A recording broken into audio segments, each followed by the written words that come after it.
Je m'appelle Baptiste Anglade, je suis candidat à la mairie de Grenoble sur une liste qui s'appelle Grenoble ouvrière et révolutionnaire et dont le slogan est «C'est aux travailleurs et aux travailleuses de décider de tout». Je suis travailleur social et notre liste elle a comme ambition de combattre la casse sociale prônée par la droite et les macronistes, de combattre les racistes de l'extrême droite, mais aussi ce qu'on appelle les illusions institutionnelles, c'est-à-dire que quand la gauche arrive au pouvoir, et ben bien souvent elle trahit. Et donc nous ce qu'on dit, c'est que c'est aux travailleurs et aux travailleuses de prendre leurs affaires en main. Notre liste, elle est constituée de salariés, d'étudiants, de travailleurs de plein de secteurs. Et on fait un peu immersion dans ces élections pour venir défendre notre voix. Nous, ce qu'on dit sur les affaires culturelles, mais comme sur l'ensemble des questions, c'est qu'il suffira pas juste de changer le personnel politique. Bien sûr qu'on veut être élu, et d'ailleurs, Green Radio, franchement, faites pas les crevards, votez pour nous.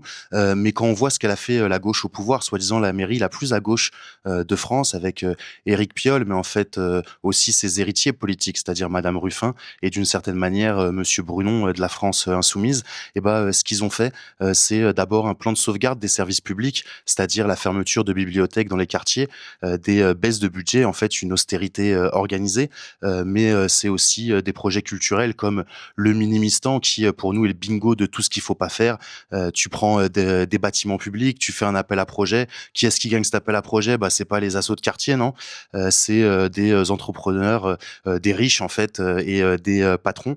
Donc il suffit pas de changer le personnel politique. Et pour nous, la culture, c'est une question importante. C'est apprendre, comprendre, en fait, d'une certaine manière, pas être seulement le spectateur de sa vie.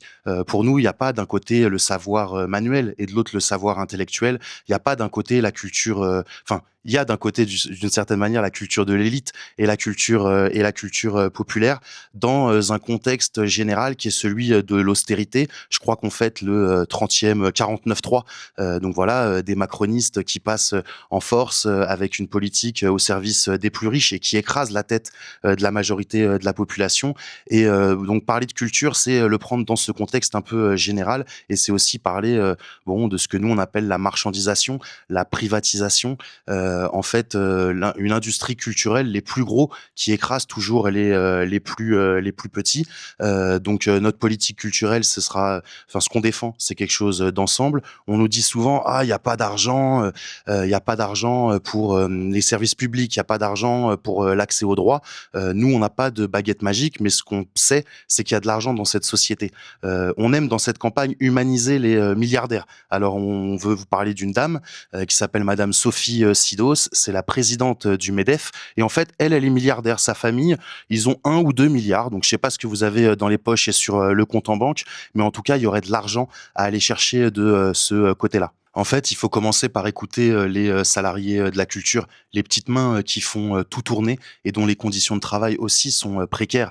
Les intermittents du spectacle aujourd'hui voient leurs conditions de vie se dégrader drastiquement, et on pense que c'est aussi à celles et ceux qui font tourner ce secteur qu'il faut donner la parole, et c'est aussi ça le sens de notre candidature. On se bat et on dénonce la politique d'appel à projet. Les appels à projets, c'est la mise en concurrence des différentes associations, parfois pour se partager un petit gâteau tout maigre, quelques miettes. Et en fait, c'est souvent les plus gros qui écrasent les plus petits, les plus grosses structures. Mais aussi les appels à projets, cette mise en concurrence entre les structures, et bah, elle amène à une forme de censure des pouvoirs publics, voire d'autocensure des artistes et des acteurs de la culture. Parler de l'accès à la culture, pour nous, parce que c'est, je le disais, une politique générale, c'est bien sûr des questions budgétaires. En période d'austérité, il faut combattre cette austérité de toutes nos forces, mais c'est aussi se battre pour l'ensemble des droits. On peut pas avoir accès à la culture si on n'a pas accès à un logement. On peut pas avoir accès à la culture quand on est écrasé par le travail, donc il faut baisser le temps de travail. On peut pas avoir accès à la culture quand tu es un gamin, quand tu es un jeune, si en fait le prix de la cantine il est trop élevé, ou s'il y a pas assez à manger à la maison. Donc il faut baisser le temps de travail, il faut arrêter la casse des services publics, et donc bien sûr pour soutenir les acteurs de la culture, leur ancrage local dans les quartiers populaires et ouvriers, comme les endroits où je travaille notamment, et ben en fait on pense qu'il faudra se battre, et se battre toutes et tous ensemble. Notre liste, c'est un exemple de, celles et ceux qui font tourner, la société et je pense qu'on va être une des listes les, plus jeunes de ces élections, 30 ans de moyenne d'âge. Donc il y a, beaucoup, d'étudiants et de jeunes travailleurs qui subissent, la précarité. Pour parler, de l'accès à la culture, des jeunes, pour nous, c'est aussi important de parler, de, l'avenir de cette jeunesse et qu'est-ce qui lui est promis. D'un côté, on casse, l'école, les services publics. Moi, je le vois dans mon boulot, des gamins qui sont, complètement broyés et qui arrivent plus à trouver, leur place. Voilà, il y a pas assez de profs, il y a pas assez, d'écoute, et cetera. Au fur et à mesure que tu grandis, bah, le fait de pouvoir continuer des études aujourd'hui, c'est pas quelque chose qui va de soi. Il y a, ce que nous on appelle la sélection sociale, c'est-à-dire que les enfants d'ouvriers, les enfants d'immigrés, ont de moins en moins accès aux études, supérieures, et en fait, l'avenir qui est promis à cette génération, qui est, sûrement une des premières générations qui sait qu'elle vivra moins bien que ses, parents, et bah, c'est un avenir, de misère.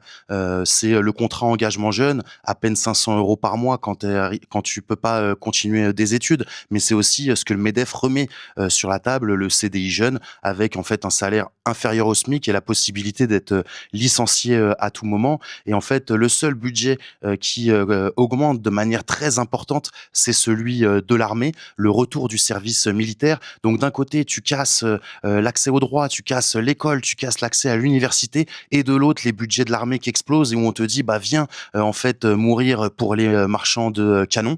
Voilà, il faut combattre cet avenir là et nous on pense que la jeunesse, si elle veut avoir accès à des droits, il faut qu'elle se révolte et elle a raison de se révolter. Et donc c'est pour ça que ce soit les révoltes urbaines dites dans les quartiers mais plus largement les blocages de lycées, les manifestations d'étudiants, et ben on pense que le chemin il est de ce côté-là. Quand celles et ceux qui subissent le pouvoir des capitalistes, eh ben, ils vont se donner la main pour reprendre tout ce qu'ils nous ont volé.